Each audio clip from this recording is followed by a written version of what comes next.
تم فتح الحمامي رئيس جامعة المحبس اليوم تم إعطاء انطلاق فعاليات النسخة الثالثة من المهرجان الوطني للمسيرة الخضراء. هذا المهرجان الذي في هذه النسخة يعني الجديد فيه يعني هو تم استقطاب يعني مجموعة من الفرق الفولكلورية من جميع أنحاء المغرب في إطار الانفتاح على باقي الثقافات المغربية، وفي نوع من التلاحم الذي تجسد هذه الثقافات على أرض جامعة المحبس. بالإضافة إلى ذلك تم توقيع مجموعة من الاتفاقيات مع مجموعة من القطاعات الحكومية في إطار يعني إعمار وتنمية منطقة المحبس.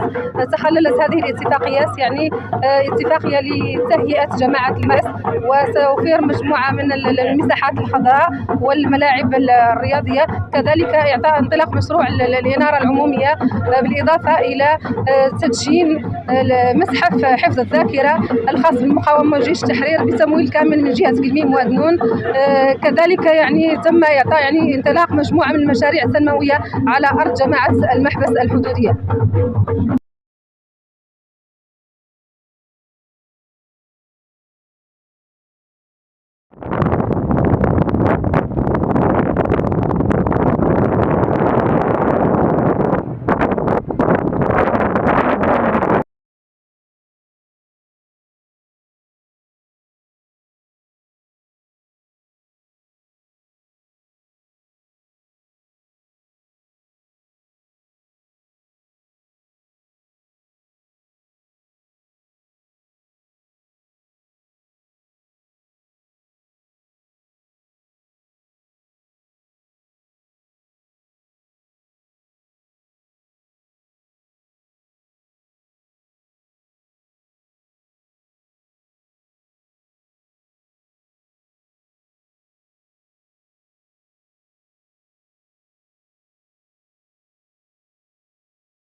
إذا عندك 5 mois دابا تقريبا.